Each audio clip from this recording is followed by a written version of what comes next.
Chapter 1. The village still, the Riddle House. The village in Little Hamilton still called it the Riddle House, even though it had been many years since the Riddle family had lived there. It stood on the hill overlooking of the village, some of its windows board, still missing from its front, and it ivy speeding, anchored over its face. On fine-looking manor and easy delights on the grandest building for miles around. The Riddle House was now drum, derelict and unkept. The little Hamilton had agreed that the old house was creepy, half a century's age. Some strange and horrible had happened there, something that older inhabitants of the village still lived and discussed when topics for gossip were scarce.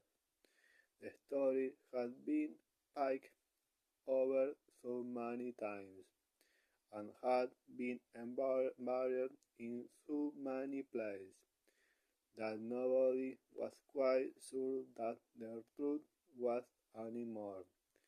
Every version of the tale, however, started in the same place, 50 years before, on the bulky of fine summer morning, when the right house had still been well kept and improvised, and the maid had entertained a dining room and found that the three riders did.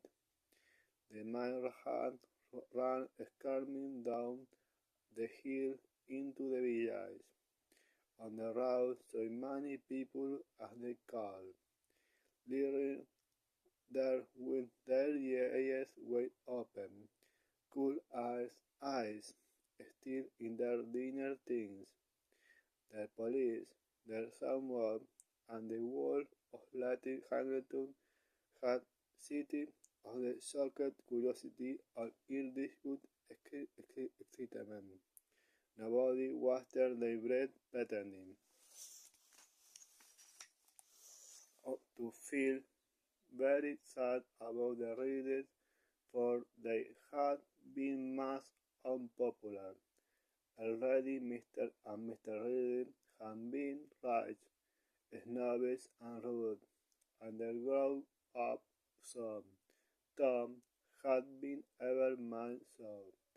At the village carnival about was